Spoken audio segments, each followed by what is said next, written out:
Are you guys bored to death during quarantine? Golf is the perfect sport to pick up. Today I'm going to teach you how to swing a golf club and hit a golf ball effectively and successfully.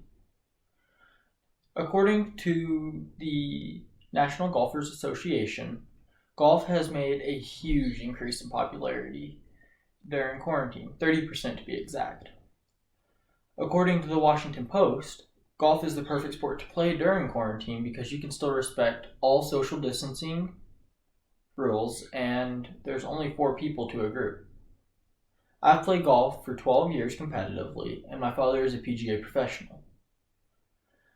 So now that I've told you guys a little bit about me and how golf has affected everyone in the past few months, let me tell you guys a few basic things to sharpen your knowledge.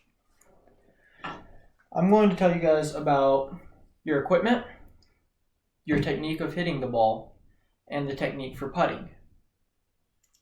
So this is the driver. It typically goes the furthest, and you use it on your first shot on every hole. And your first shot, you're allowed to tee up, and your goal is to hit it into the fairway, and then your second shot onto the green, where you then get your putter. Your putter is probably your most important club in the bag, and it is very important that you become good at putting, even though it might not be as fun. So now that I've told you a little bit about just the outline of golf, let me show you guys some more clubs.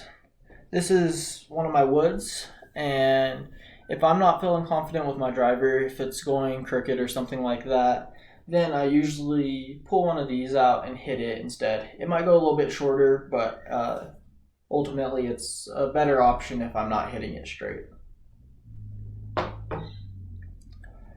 This is an iron, and irons range from 4 to 9. This is a 7.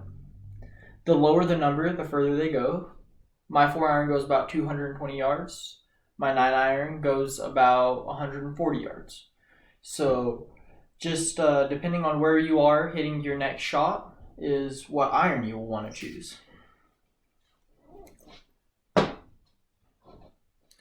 This is a wedge, and if you don't hit your iron shot onto the green, a wedge is very useful. This is my favorite part of the game. It's really easy to get creative, and there's so many types of shots you can hit. And a wedge usually is not swung fully unless you're inside of 100 yards, and by inside I mean less than 100 yards from your target. And my putter, like I said before, it's really important. Your goal is to have less than 2 putts on a hole, and when I say putt, that means once you get it on the green, then you want to try to hit it no more than 2 times before you hit it in the hole. So now that I've showed you guys a little bit about the equipment, let me show you guys some basic techniques. So I have my club here, and the first technique that I want to show you is the grip.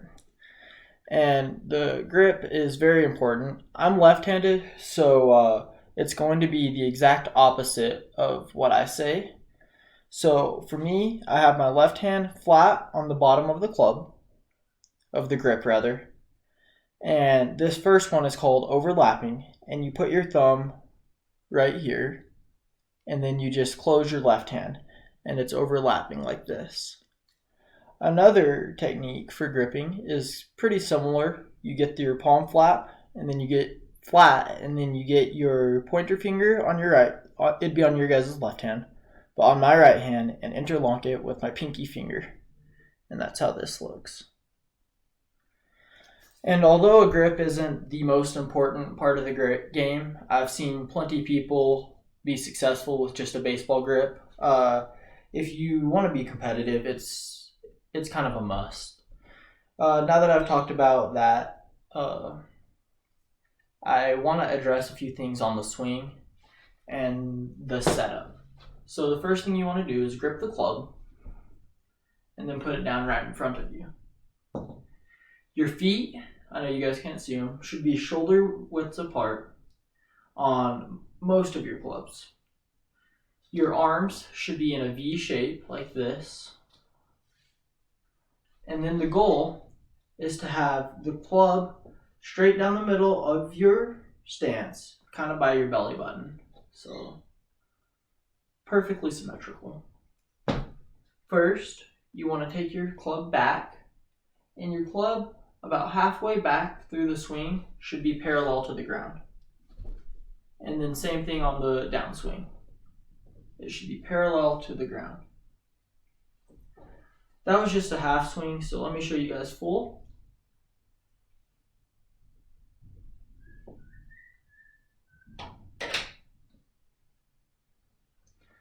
And so when you get to the top of your swing, the goal is to have your club parallel towards the ground. And then same thing when you get to the end of your swing. It should be parallel towards the ground. So now that I've given you guys a few basics on the swing, let me talk about putting just one more time. And for putting, it's definitely not the most fun part of the game, but it's very important, as I've stated many times before. Putting, you have a much smaller swing, and it kind of ranges anywhere from maybe 4 inches to a foot in length. So to show you guys here, I take it back here and here. And the best way to think of it is kind of a pendulum. And if you can make it even on the back and the forward, then you will probably get the best results that way.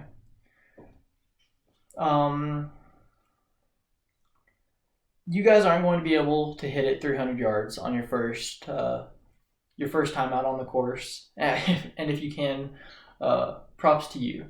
But it's going to be kind of frustrating the first few times you're out there, and there's always so much room to grow.